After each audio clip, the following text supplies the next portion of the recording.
Ayan mga abyan, ito po yung ating isang taon na Rhode Island Red Rooster mga abyan. Ayan oh.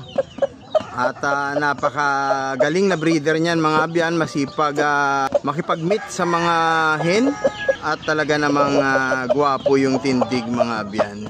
At ito naman yung anak ng ating Rhode Island Red na rooster at ang kanyang nanay ay native chicken.